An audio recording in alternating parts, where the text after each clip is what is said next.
Buenas tardes, bienvenidos a Kun Healthy Forum, el ciclo de sesiones de salud de la Clínica Universidad de Navarra. En esta ocasión, y debido a que estamos en el mes del cáncer de próstata, hablaremos sobre esta patología. Según la Asociación Española de Urología, 1,5 millones de varones españoles de edades comprendidas entre los 50 y los 75 años están en riesgo de padecer esta enfermedad. La tasa de incidencia en España es de 20 a 30 casos por cada 100.000 habitantes al año. Para tratar este tema nos acompañan hoy los expertos del área de cáncer de próstata de la Universidad de Navarra. Bienvenidos. Ahora paso a presentarles, pero antes hoy trataremos las claves para reducir el riesgo de padecer cáncer de próstata, detección precoz, diagnóstico, los últimos tratamientos y la mejor tecnología para tratarse de esta enfermedad, qué es un centro de próstata y qué ventajas podemos encontrar si nos tratamos en él. Y ahora ya sí, paso a presentarles al doctor Guillermo Andrés Bovile, especialista en urología, dedicación preferencial al cáncer de próstata. Bienvenido.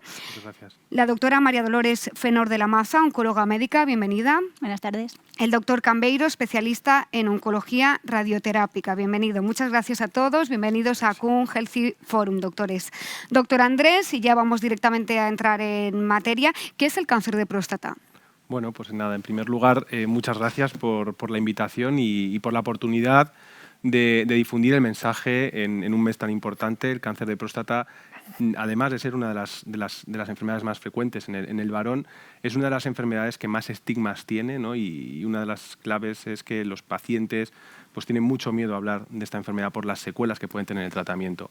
Respecto al cáncer de próstata, pues es similar a otros tumores. Al final consiste en el crecimiento descontrolado de las células del órgano, y que puede tener implicaciones cuando esas células no solo crecen a nivel local, sino que migran a distancia a otros tejidos, dando problemas de salud que pueden comprometer la vida del paciente, ¿no? En el cáncer de próstata es un tumor que no da ningún síntoma, y eso es una cosa que es fundamental de cara a que los pacientes no tienen que esperar a tener un problema para consultar al médico, y por eso es tan importante esa prevención, ¿no?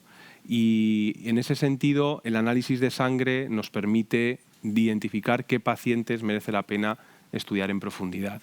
¿Cuáles son las causas o los factores de riesgo de esta enfermedad? Las causas son genéticas en una proporción pequeña de los pacientes, es decir, pacientes que tienen antecedentes familiares, padres, hermanos, abuelos, diagnosticados sobre todo a una edad precoz de cáncer de próstata, y la raza afroamericana. El resto de los factores de riesgo, de temas dietéticos, etcétera, etcétera, no están demasiado demostrados. ¿Es el cáncer más frecuente en los hombres? Sí, es el cáncer más frecuente. Afecta a 1 de cada 8, cada 9 hombres a lo largo de su vida. ¿8 de cada 9? 1 de cada 8 o 9. Ah, 1 de cada 8 o 9 pacientes varones va a tener un cáncer de próstata. ¿A qué perfil de persona suele afectar? ¿A qué edad? Normalmente las revisiones se suelen empezar cuando los pacientes tienen entre 45 y 50 años, depende también de si tienen antecedentes familiares o no. Y lo que he dicho, ¿no? El paciente quizá estándar que nosotros vemos en consulta, o un tipo de paciente, ¿no? El más frecuente suele ser un varón que no tiene ningún síntoma, que generalmente viene porque su mujer casi le obliga a venir a la consulta a hacerse las revisiones, porque los hombres no nos gusta esto de cuidarnos, por lo que he dicho, ¿no? Por ese estigma que pueden tener las secuelas de los tratamientos, y que no tiene ningún problema, que está perfectamente. Él hace una vida totalmente plena, está muchas veces cerca de la edad de jubilación, está empezando a disfrutar de su vida en otros sentidos, y de repente pues un análisis de sangre le descoloca, ¿no? Y ese es un poco el primer reto que nosotros tenemos en la consulta, ¿no? El de ser capaces de transmitir a un paciente que está aparentemente sano, que no tiene ningún problema, que hay que empezar a estudiar. Por lo tanto, la clave para la detección precoz son las revisiones. Sí, es fundamental que los hombres se comprometan a hacerse unas revisiones periódicas. ¿Cada cuánto tiempo? Pues normalmente suele ser anual, cada año, cada 2 años, suele ser recomendable, dependiendo de cuáles sean esos valores del PSA. ¿Cómo se diagnostica? El PSA es el marcador que nosotros detectamos en un análisis de sangre, es un antígeno que se produce en la próstata. Cuando hay una elevación de ese antígeno o vemos que hay una dinámica de valores sospechosa, lo que hacemos generalmente, con eso y con un tacto rectal, investigamos si hay algún problema en la próstata, y eso lo hacemos con una resonancia, que suele ser la primera medida que nosotros utilizamos para que nos abre la puerta a las siguientes opciones. ¿Por qué? Porque lo que tenemos que decidir es un paciente, para conseguir que sabe si tiene un cáncer de próstata o no, le tenemos que hacer una biopsia. Entonces, esa biopsia de próstata nosotros aquí la hacemos con un sistema que nos permite, con esa imagen de la resonancia, fusionar la imagen de la ecografía y ser capaces de ir a la zona donde es más probable detectar el cáncer con mucha precisión. ¿Y de qué tasa de supervivencia, en qué tasa de supervivencia estamos actualmente? Bueno, el cáncer de próstata, cuando se diagnostica a tiempo, generalmente es una enfermedad que es potencialmente curable. Depende también del momento del diagnóstico. La fase. Exacto. O sea, aquí estamos hablando, por un lado, de pacientes que están diagnosticados asintomáticos, con enfermedad localizada, con tumores más o menos agresivos, pero también hay un porcentaje de pacientes, y en eso los oncólogos médicos pues tienen un protagonismo muy importante, en el que la enfermedad se diagnostica cuando ya está avanzada, es decir, cuando ya hay lesiones fuera de la próstata. Doctora Fenor, una vez que hay sospecha de que puede haber un cáncer de próstata, ¿qué pruebas diagnósticas se le realizan al paciente? Bueno, un poco en la línea de lo que acaba de comentar el doctor Andrés, lo principal es ir a las revisiones, la analítica con PSA, su resonancia para ver la extensión local o locorregional del tumor a nivel de la próstata o de los ganglios que están en la zona cercana a la próstata. Aquí en el Cancer Center, en la unidad de próstata, tenemos acceso a las últimas pruebas de medicina nuclear que dan un estadiaje muy preciso de la enfermedad. Hablamos de los PET-STACs con PSMA o con colina, que muchas veces son capaces de detectar extensión de la enfermedad que pruebas más convencionales como los TACs o las gamografías óseas pues no detectan. Entonces, en nuestro centro, una vez se ha detectado un cáncer de próstata, es algo que ofrecemos prácticamente de manera rutinaria para tener un estadiaje más preciso de nuestros pacientes. Me gustaría que nos hablara de la investigación, que creo que juega un papel muy importante en este Cancer Center del que estaba hablando usted.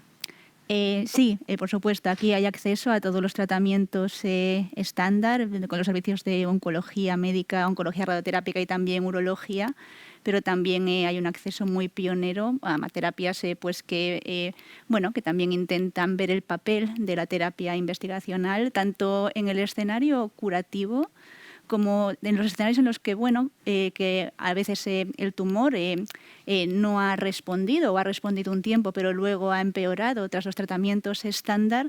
Y en estas situaciones todavía hay mucho por hacer.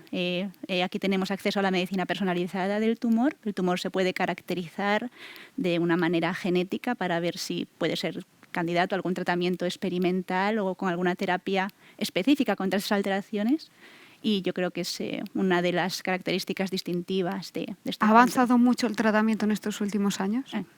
Y cada día. El cáncer de próstata, de cómo se trataba cuando probablemente nosotros empezamos la residencia, hoy en día no tiene nada que ver. Se sabe que es una enfermedad muy heterogénea, que el mismo tumor en diferentes pacientes no es el mismo tumor, y esto cambia cada día, es la realidad. Doctor Andrés, ¿cuál es el procedimiento cuando os llega un paciente con cáncer de próstata? Desde que a un paciente se le diagnostica la enfermedad hasta que empieza con ese tratamiento, ¿cuánto dura ese tratamiento?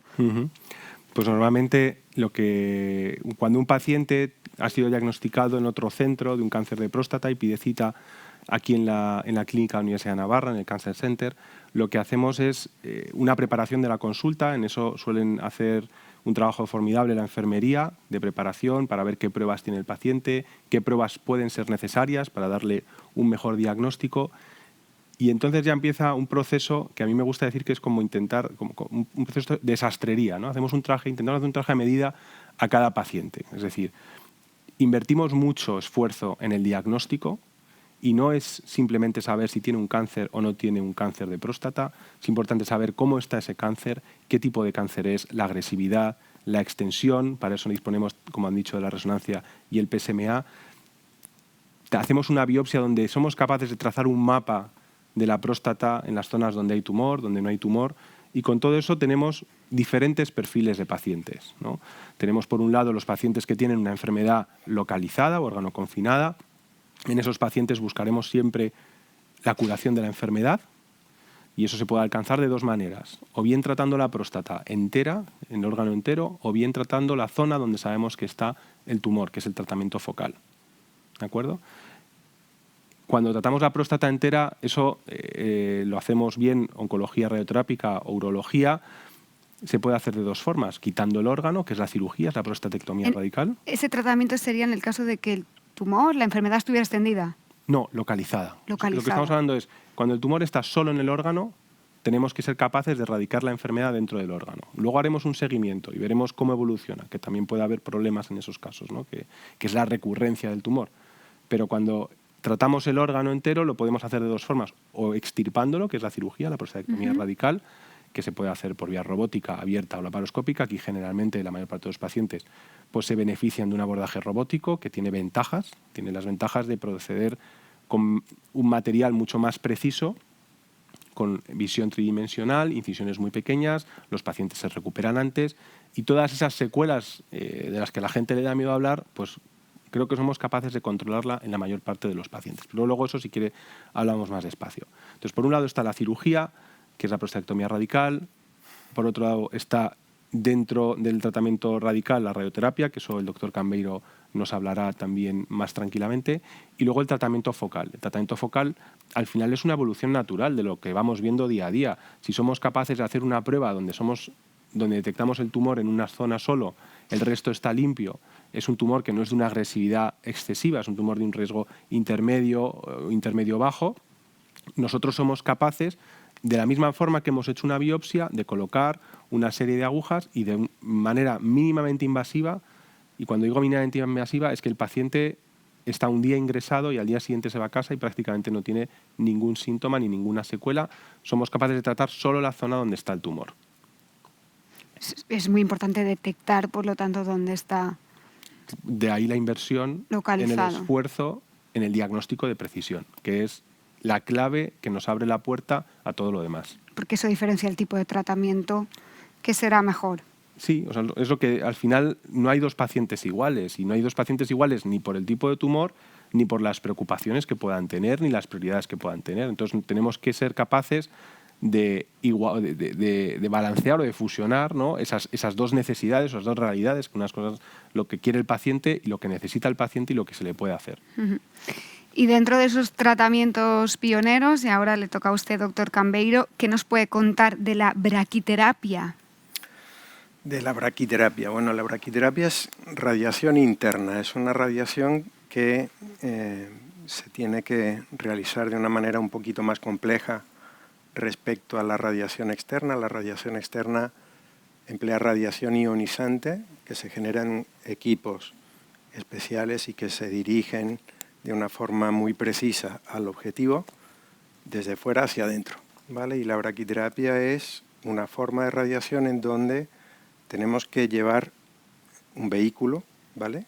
Que permita que una fuente radioactiva navegue o circule a través de un vehículo que le llevará exactamente a un sitio concreto dentro de la próstata y que esa fuente radioactiva va a emitir radiación de una manera muy controlada y con una característica muy particular que consiste en dar radiación en dosis altas, pero dentro del objetivo. Por fuera del objetivo, la radiación que se emplea habitualmente en la radioterapia decae muy rápidamente y todos los órganos que están cercanos al objetivo con esta forma de radiación van a recibir muy poquita radiación.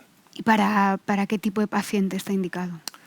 La braquiterapia, bueno, puede ser o bien una forma de tratamiento única en pacientes que tienen tumores localizados de bajo riesgo y se puede emplear la braquiterapia, bueno, de diferentes formas. Hay braquiterapia con semillas, ¿vale? Y braquiterapia de alta tasa. La braquiterapia de alta tasa es esta primera que te he comentado, que a través de un sistema que permite que navegue por el interior de ellos pues una fuente radioactiva de la radiación. Las braquiterapias de baja tasa o con semillas colocan la radiación dentro de la próstata en forma de pequeñas semillas que tienen distintos isótopos radioactivos y que se quedan permanentemente dentro de la próstata. Y se puede aplicar en un escenario muy diverso, en el tumor localizado o bien en tumor de alto riesgo, en donde hay que dar un componente de radiación externa para tratar la próstata y la vecindad, que no se puede tratar directamente con la radiación de braquiterapia. Y en ese sentido, la braquiterapia da un refuerzo a la dosis de radiación externa. Por lo tanto, se puede aplicar en tumor localizado, de buen pronóstico, como tratamiento único, o en tratamiento de un tumor localmente avanzado, que requiere de un tratamiento tanto de la próstata como de los tejidos adyacentes, y ahí dar un refuerzo de la dosis de radiación con técnica de braquiterapia. ¿Y las ventajas que tiene? Menos invasivo, quizá. No, es un tratamiento, o sea, la braquiterapia es un procedimiento mínimamente invasivo, ¿vale? Pero la ventaja que tiene es que permite dar dosis de radiación alta y a la vecindad muy poquita radiación. Pero es un procedimiento invasivo, hay que ir a quirófano, hay que bueno, pues recurrir a un procedimiento anestésico, es un tratamiento semiambulatorio, ¿vale? ¿Está al alcance de cualquiera este tratamiento o hay que ir a algún sitio especializado? ¿No se ofrece en todos los sitios, todas las clínicas? No es un tratamiento que esté tan expandido por la complejidad que supone y porque no todos los hospitales que tienen servicios de oncología radioterápica tienen también la opción de la técnica de la braquiterapia. Aquí la Clínica Universidad de Navarra contáis con este tratamiento y también contáis con la unidad de protonterapia más avanzada de Europa. ¿Qué supone esto para un paciente que viene a tratarse a la clínica de un cáncer de próstata? Bueno, es un recurso prodigioso de la tecnología en donde se emplea, bueno, una forma de tratamiento diferencial de radiación externa por la peculiaridad del tipo de energía que utiliza protones como forma de radiación ionizante para el tratamiento del cáncer, y por los equipos que tiene, que son equipos que permiten llevar la radiación de una manera muy cuidadosa por puntos y por capas, adaptando la radiación como si fuese una escultura, o esculpir la radiación de una manera muy cuidadosa, adaptándola pues al volumen, al objetivo, y nos permite realizar tratamientos muy singulares porque se pueden hacer incrementos de dosis intraórgano de una forma muy cuidadosa y cuidar muchísimo o evitar o minimizar al máximo la cantidad de radiación en tejido sano, que el paradigma de cualquier tratamiento de radiación es aplicar la radiación solo donde es útil y preservar al máximo todo lo que está sano. O sea que el paradigma sería radiación cero en lo sano y radiación a dosis adecuada en el objetivo. Lo que más se puede parecer o lo que más se puede aproximar a ese paradigma en términos de tratamientos de radiación externa puede ser la protonterapia. También contáis con un centro de próstata aquí en esta clínica, doctora Fenor. ¿Qué es el centro de próstata y qué es lo que allí se realiza para la gente que nos esté viendo? Bueno, el centro de próstata lo conforman muchas personas, no solo los médicos, no solo las enfermeras, no solo las auxiliares, incluso el personal administrativo. El centro de próstata yo lo definiría pues, como un grupo de profesionales que trabajan en este hospital dedicados a tratar la enfermedad de los pacientes de la mejor manera posible, no solo en tasas de acceso a los mejores recursos, que yo creo que es un poco lo que hemos estado hablando, sino también que dentro de la experiencia que es que te diagnostiquen de esta enfermedad, pues que se lleve lo mejor posible. El paciente va a saber que aquí no solo va a tener acceso a los recursos que hemos estado comentando, que la verdad es que somos privilegiados, sino también a un grupo de personas que trabajan juntas y se reúnen periódicamente pues para conseguir el mejor resultado, pero también pues la experiencia mejor posible dentro de la circunstancia que es que te diagnostiquen de esta enfermedad. Creo que se hace seguimiento después de un posoperatorio, de un posttratamiento. Bueno, claro, esto a lo mejor quizás los compañeros, el doctor Andrés o el doctor Cambeiro, de cara a la enfermedad localizada, pueden aportar algo más. Claro, porque una vez una persona realmente nunca te curas de un cáncer, siempre tienes que estar... Bueno, siempre tienes que... Eso es discutible, ¿eh? Es discutible. Es discutible Pues entonces no es discutible, tienes tu razón. Pero siempre hay que seguir un tratamiento, ¿no? Sí, o sea, vigilar, estar sí. vigilante. Es importante estar dispuestos a asesorar al paciente en todo el camino de la enfermedad. Y el camino no es simplemente el diagnóstico y no es simplemente el tratamiento primario. Tenemos que ser capaces de permitir que el paciente tenga una visión muy global que le ayude a tomar las mejores decisiones, ¿no? Y eso lo explico. Cuando un paciente, sea del tumor que sea, y por eso está esa creencia de que un paciente no se cura de cáncer, es que necesita hacer un seguimiento. Exacto. Porque nosotros no somos capaces de decir si un paciente va a tener una recurrencia después de haber recibido un tratamiento o no, o por el contrario está curado. En el caso del cáncer de próstata tenemos el famoso PSA, que quizá en esta fase de la enfermedad es el más importante de todos los marcadores que hay. Yo creo que no hay ningún marcador en ningún cáncer que sea tan sensible, ¿no?, para detectar la recurrencia después de un tratamiento como es el PSA en el cáncer de próstata. Entonces nosotros tanto después de radioterapia como después de cirugía, se establece un protocolo de seguimiento en el que simplemente lo que tenemos que hacer es un análisis de sangre. En el momento en el que ese análisis de sangre empieza a dar valores sospechosos, pues volvemos a activar toda esta maquinaria de diagnóstico, de PET, PSMA, de ser capaces de saber dónde está la enfermedad. O sea, hasta hace 3 o 4 años, cuando un paciente empezaba a incrementar los valores de PSA, no teníamos ni idea, ni podíamos saber de dónde venía ese PSA, ¿no? Y muchos pacientes, de una forma pues un poco, como es lógica, ¿no?, y con cierta frustración, te preguntaban, si no tengo próstata, ¿de dónde viene el PSA? Y no eres capaz de decirlo porque hacíamos escáner, hacíamos gamografías y no sabíamos dónde estaban. Ahora, con el PET-PSMA, se nos ha abierto una ventana muy importante en el que con valores muy pequeños de PSA somos capaces de ver en una proporción grande de los pacientes dónde está esa enfermedad y tratarla de manera dirigida. Y si no tiene próstata un paciente, ¿de dónde le puede venir ese valor? Esa es una muy buena pregunta, pero generalmente lo que suele haber es una recurrencia de células tumorales a nivel ganglionar, el tejido linfático suele ser lo más frecuente, o que haya habido células que hayan migrado a distancia, generalmente a los huesos es el sitio donde el cáncer de próstata suele migrar con más facilidad, y que ahí están encontrando pues la forma de reproducirse y de crecer. Porque, doctor, otro cáncer no se representa en Con este el valor, PSA no. solamente el cáncer Sí. de próstata. Hay mucha gente que nos está siguiendo a través de internet y que nos manda preguntas que les voy a lanzar. A ver, la primera pregunta, doctor, es: ¿debe mi familia realizarse estudios genéticos o alguna prueba para descartar la enfermedad o el riesgo de desarrollarla? Es una muy buena pregunta y la respuesta todavía está en desarrollo. Esto va a depender sobre todo de la edad en la que se diagnostica el cáncer de próstata y también de las características patológicas que vamos a ver en el tumor. Para resolver esa pregunta, como siempre, lo mejor es tener un asesoramiento personalizado. Aquí, como parte del Cancer Center, tenemos unidad de asesoramiento genético. Entonces, en función de los parámetros que hemos discutido, la edad de presentación, las características del tumor, antecedentes familiares de cáncer, no solo de próstata, sino de otros tipos de cáncer, como puede ser la mama o el cáncer de estómago, por ejemplo, se asesora al paciente para ver si es candidato a beneficiarse de un test genético. Vamos a recordar a partir de qué edad es recomendable empezar a hacer esas revisiones. Doctor Andrés.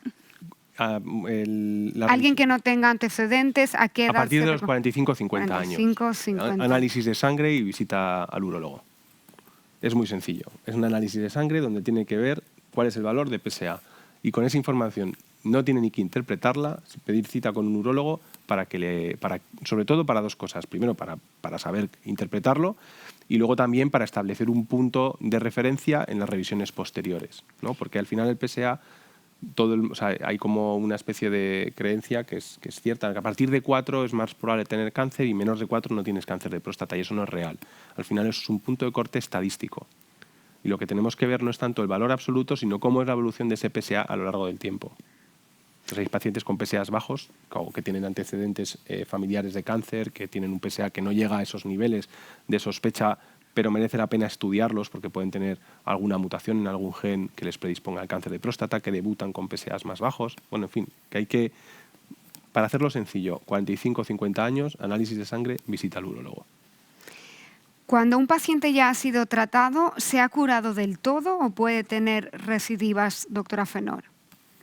Bueno, pues la realidad es que a veces puede haber recidivas, es algo que vemos y por eso es muy importante lo que hemos estado discutiendo, pues acudir a las revisiones regladas que en cada caso pues especifican y se explican al paciente y a su familia. ¿Y cuándo se podría concluir que alguien está curado de un cáncer de próstata?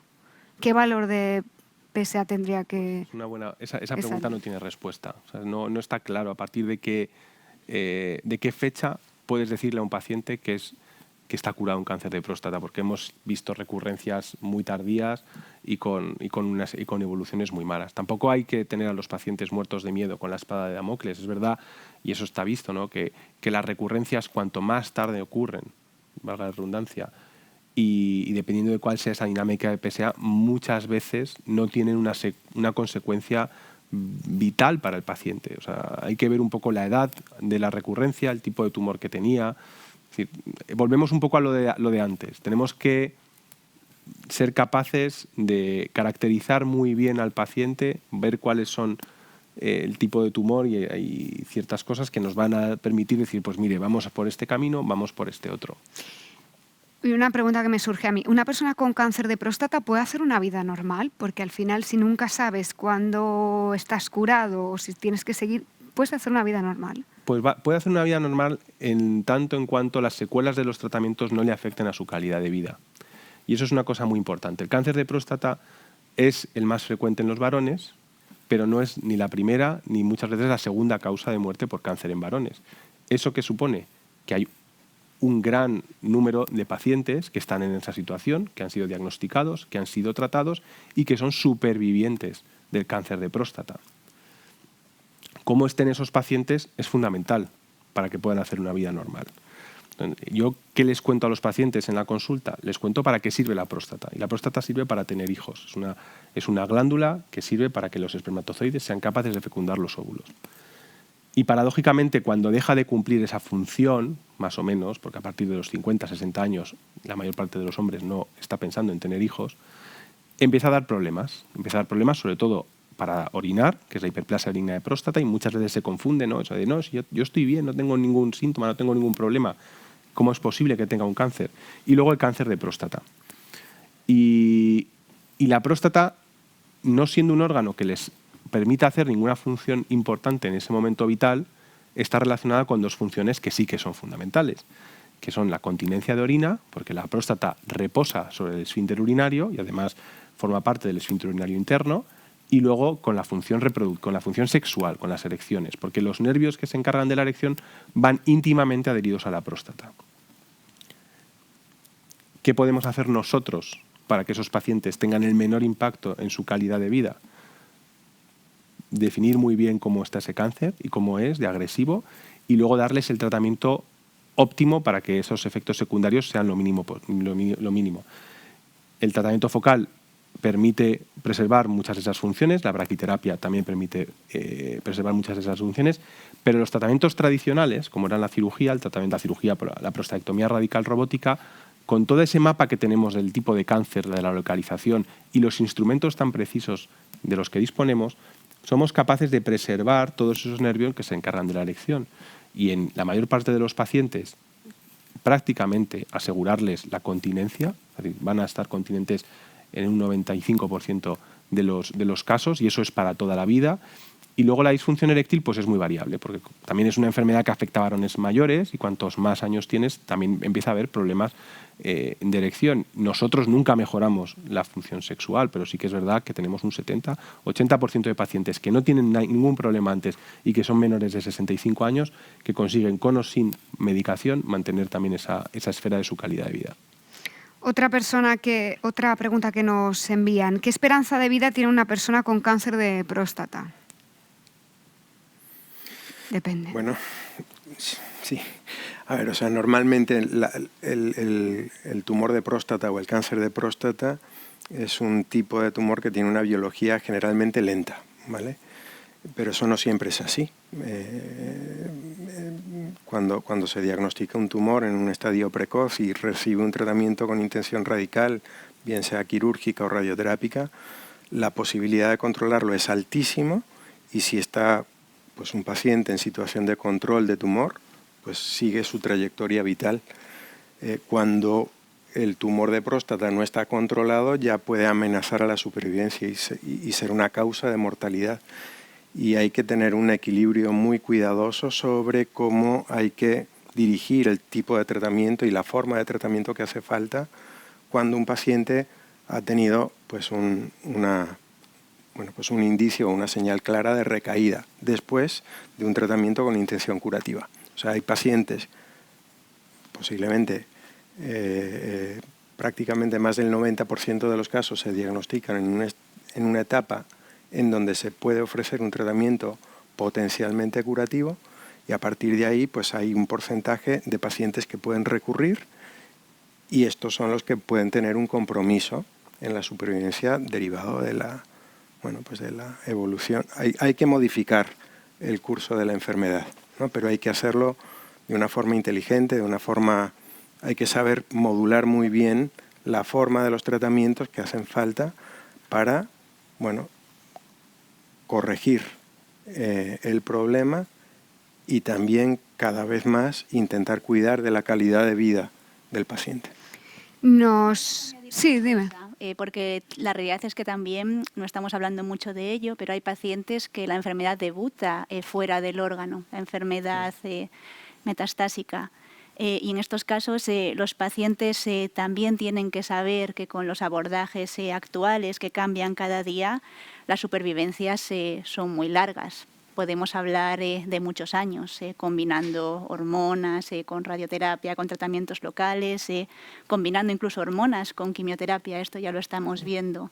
Entonces, es importante que estos pacientes también tengan en cuenta que aunque la enfermedad en ese escenario, por definición, no va a ser curable, sí que va a ser controlable, y va a ser controlable durante muchos años. Los objetivos en ese escenario es que al final los pacientes, cuando tengan que fallecer, pues fallezcan con el cáncer, pero quizás no del cáncer, y se consigue en muchísimos casos. Preocupa también, doctores, el tema de la fertilidad, si se ve afectada. Sí. Es el órgano. Es el órgano que se encarga de ello, claro que se ve afectada por métodos naturales, desde luego. Al retirar la próstata o hacer un tratamiento con radioterapia, la fertilidad disminuye mucho, pero podemos, en algunos casos donde podemos hacer, por ejemplo, tratamientos focales en pacientes que esté indicado y en los que para ellos eso es una prioridad, teóricamente sería posible preservar la fertilidad, pero generalmente no suele ser una preocupación de la mayor parte de los hombres que tiene cáncer de próstata, porque, como ya he dicho, la edad media del diagnóstico son 62, 63 años. La mayor parte de los hombres con 62, 63 años no están buscando tener hijos.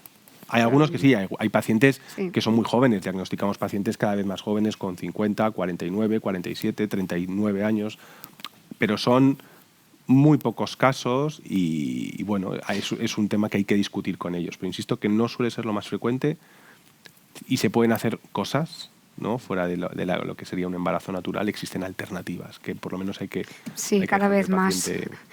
Nos preguntan también si el tratamiento provoca incontinencia urinaria.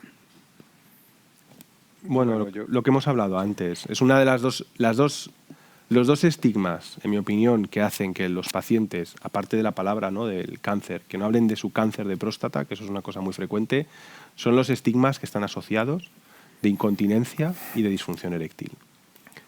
La incontinencia quizá sea la secuela que más impacta en la calidad de vida de los pacientes, porque es para toda la vida. Como ya he dicho, hoy en día, con tratamientos quirúrgicos bien dirigidos, esa tasa de continencia es del 95%, es decir, un 5%, 5 o 7% de pacientes de los que operamos nosotros que tienen pérdidas de orina. Esas pérdidas de orina son generalmente leves y tienen solución. O sea, tienen una posibilidad también de un tratamiento muy poco invasivo donde somos capaces de dejar a esos pacientes secos, que para nosotros, insisto, es una prioridad. Respecto a disfunción eréctil, pues ya depende un poco de cuál sea el momento en el diagnóstico del paciente, su situación personal, pero si tienen tumores diagnosticados a tiempo y preservamos los nervios en pacientes que no tienen comorbilidades y son jóvenes, esa tasa de erecciones también es muy alta. Más preguntas que nos llegan. Además del PSA como dato de una analítica, ¿no hay algún signo físico o síntoma que haga pensar en un problema de próstata? No hay absolutamente nada, porque ya habéis dicho que... En fases localizadas no, en fases avanzadas sí. Es decir, hay pacientes que tienen metástasis en los que pueden debutar con un dolor lumbar, un dolor en un miembro inferior o algún otro problema. Afortunadamente no es lo más frecuente. Pero ¿En una analítica genérica nunca podría salir un valor disparado? ¿de PSA por otras razones? No, de PSA no, de cualquier otro valor. No habría No. manera de que esto fuera algo específico para esta enfermedad. No. O sea, lo que sí que puede pasar es que tengas un PSA elevado y no tengas un cáncer. Ah, eso podría pasar. Eso puede pasar también, claro. ¿Ya que se debería? Normalmente suelen ser procesos inflamatorios y luego hay pacientes que tienen próstatas, o bien porque el volumen prostático es muy grande y ese paciente produce más PSA de lo que se considera normal, o bien porque tiene un proceso inflamatorio que está haciendo que sus células prostáticas también estén produciendo más PSA. Otra pregunta. Tras una prostatectomía con Da Vinci sin acabar con el tumor, ¿qué se recomienda? ¿Cómo? Sin acabar con el tumor. Sin Si después de cirugía Claro. hay una... O sea, prostatectomía a veces puede con Da ocurrir Vinci. que nosotros, a pesar de todos los métodos que tenemos de diagnóstico, después de hacer una cirugía por un cáncer de próstata teóricamente localizado, pues nos encontramos con que el paciente, que debería teóricamente tener un PSA indetectable, tiene una persistencia de PSA. Es decir, después de cirugía o después de radioterapia, uno de los marcadores que nosotros utilizamos para saber el éxito de esa cirugía es el PSA. En el caso de la cirugía, tiene que descender a las 6-7 semanas por debajo de 0,1. En el caso de la radioterapia es un poquito más complejo porque al no eliminar el órgano por completo, la radioterapia va haciendo un efecto progresivo y el PSA disminuye de forma progresiva. Entonces, hay algunos pacientes que, a pesar de haber hecho un tratamiento con intención curativa y radical, nos encontramos que tienen PSA. Tenemos que investigar por qué ocurre eso. Hay que ver un poco cuáles son la anatomía patológica, si ha habido márgenes o no ha habido márgenes en la pieza. En algunos casos, pues no hemos sido capaces, a pesar de todas estas técnicas, de identificar que algunos de los ganglios que teóricamente no deberían estar afectos, están afectos, y entonces hay una persistencia porque no hemos quitado toda la enfermedad. De ahí la importancia de ese diagnóstico preciso, con técnicas de imagen novedosas, pero tiene solución. Es decir, cuando eso ocurre, generalmente nuestros compañeros oncólogos radioterápicos, si es después de cirugía, pues tienen todo ese arsenal terapéutico de protones, braquiterapia y radioterapia externa, más la posibilidad también, en función de cuáles sean las características del tumor, de añadir o no tratamiento hormonal. Entonces, bueno, sí. También comentar que es un escenario, o sea, cuando tras una prostatectomía hay indicios de actividad tumoral a través de esa mínima detección de PSA, la posibilidad de ofertar un tratamiento también potencialmente curativo es muy alta, ¿no? Y por eso es muy importante mantener una vigilancia y un control del paciente, bueno, pues tratado con una intención curativa, bien sea quirúrgica de inicio o bien sea radioterápica, porque las opciones de ofrecer un tratamiento potencialmente curativo pues están ahí, están presentes, ¿no? Y hoy en día, al menos de la mano del tratamiento radioterápico, es un escenario en donde tenemos muchísima información que se aplica y que se utiliza dentro de la estrategia del diseño de un tratamiento radioterápico para rescatar pues el fallo bioquímico tras una cirugía. La planificación de tratamiento guiada por imagen metabólica o por imagen morfológica de alta resolución con resonancia magnética, hoy en día nos permiten plantear un tratamiento muy bien diseñado y con expectativas de solución que dan creo yo, que dan un escenario también de mucha tranquilidad para un paciente. Les preguntan qué es un cáncer de próstata intraductal. Doctora Fenol. No sé si a lo mejor se refieren al componente intraductal en el cáncer de próstata. El tejido prostático puede tener muchas diferenciaciones a nivel de las células. Al final, la próstata está constituida por diferentes tipos celulares.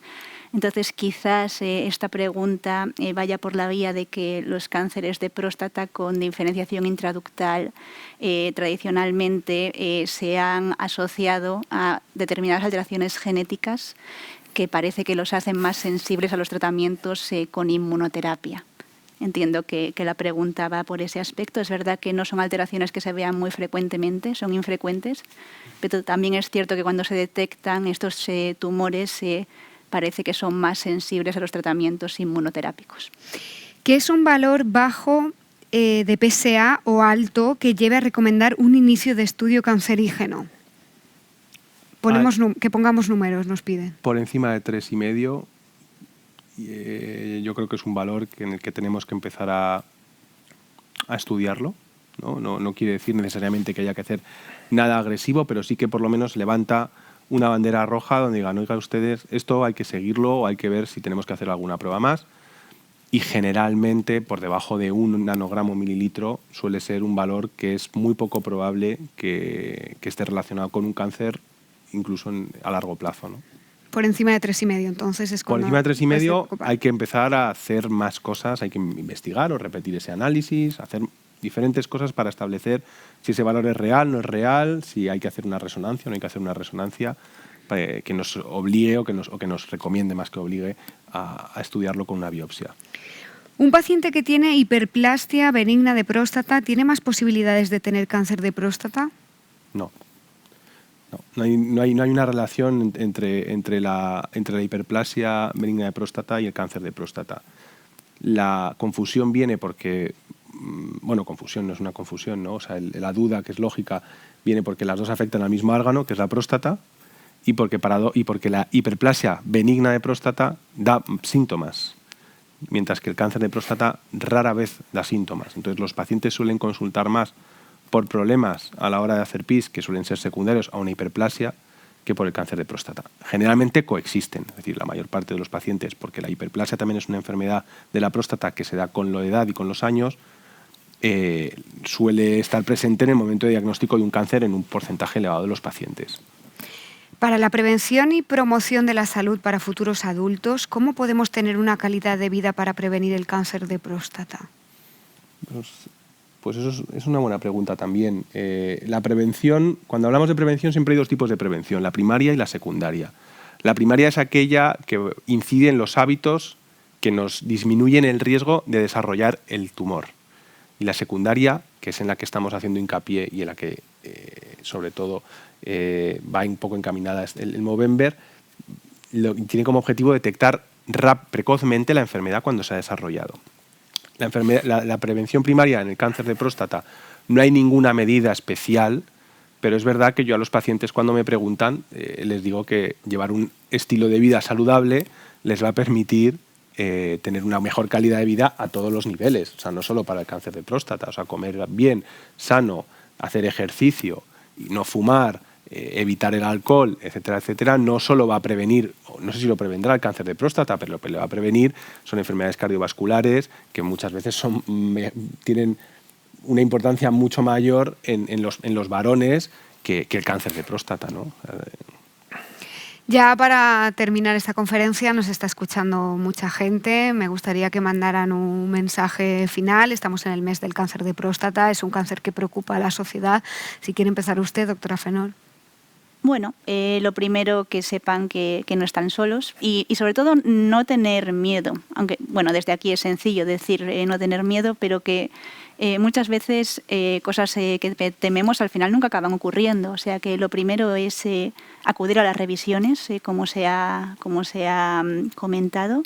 Y en el caso de que el diagnóstico llegue, pues ponerse en manos de los mejores profesionales que les guiarán en el proceso para que la solución o el resultado sea el mejor posible. Doctor de Andrés. A mí me gustaría una reflexión que hice el otro día, y es que esta institución se basa en 3 pilares que son fundamentales, que son la docencia, la asistencia y la investigación. Y nosotros en este Cancer Center y en el Centro de la Próstata tenemos también que ser capaces de proyectar esos 3 pilares. En el caso de la asistencia, nuestro reto es tener a los mejores profesionales, bien formados y coordinados, que es una de las cosas que es más complicado en cualquier institución. Lo que es muy difícil es conseguir que los oncólogos radioterápicos, los oncólogos, los urólogos, los radiólogos, los patólogos encuentren un espacio común para poder ponerse de acuerdo y discutir los casos en beneficio del paciente. Tener los medios, que también conllevan una inversión económica, pero aquí se ponen los medios para que esos pacientes se puedan beneficiar de ellos. En el caso de la investigación, ser capaces también como grupo de coordinarnos, conociendo la enfermedad y viendo a los pacientes, en pensar cuáles son los problemas que hay hoy y dar las soluciones de mañana, a nivel básico, a nivel de inteligencia artificial, a nivel de imagen, etcétera, etcétera.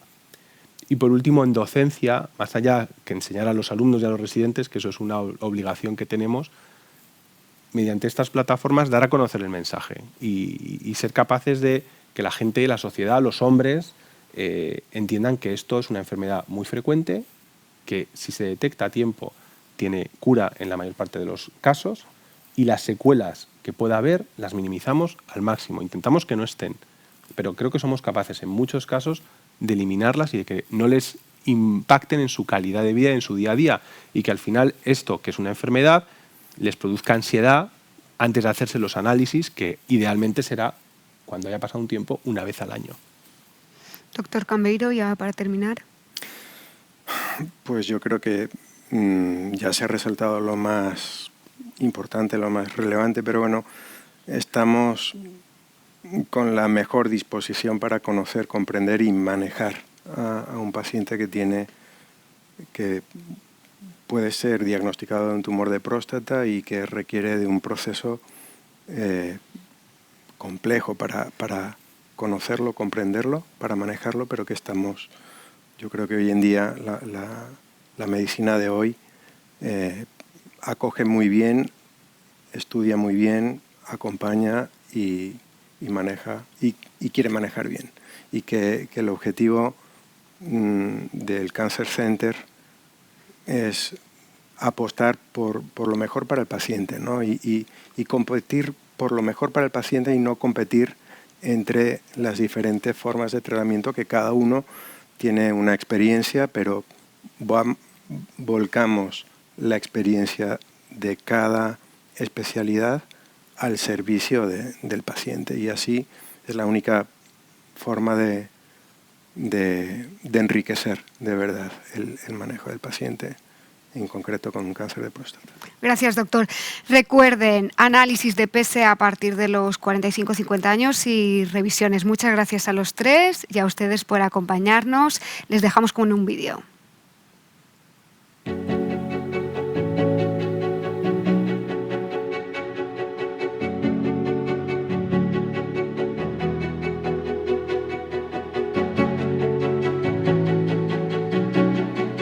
Cada año alrededor de 1.400.000 varones son diagnosticados de cáncer de próstata, el tumor más frecuente en los varones. Nuestro país contribuye con alrededor de 30.000 nuevos casos. Los programas de diagnóstico precoz actualmente vigentes han logrado que más del 70% de los mismos sean en fases que son perfectamente curables. Los avances en el ámbito quirúrgico, la cirugía robótica, la terapia focal, las distintas modalidades de radioterapia nos permiten alcanzar cifras de supervivencia cercanas al 100% a los 10 años.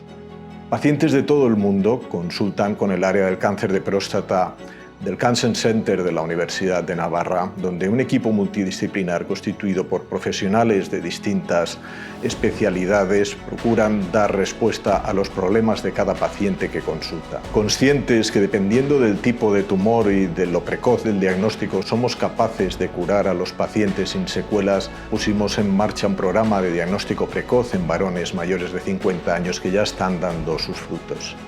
En definitiva, en el Cancer Center de la Clínica Universidad de Navarra disponemos de profesionales altamente cualificados que además disponen de los medios diagnósticos y terapéuticos más avanzados, capaces de ofrecer a nuestros pacientes la mayor seguridad y la mayor confianza en la evolución de su enfermedad. Aquí nadie está solo y en Movember nos unimos a la lucha contra el cáncer de próstata.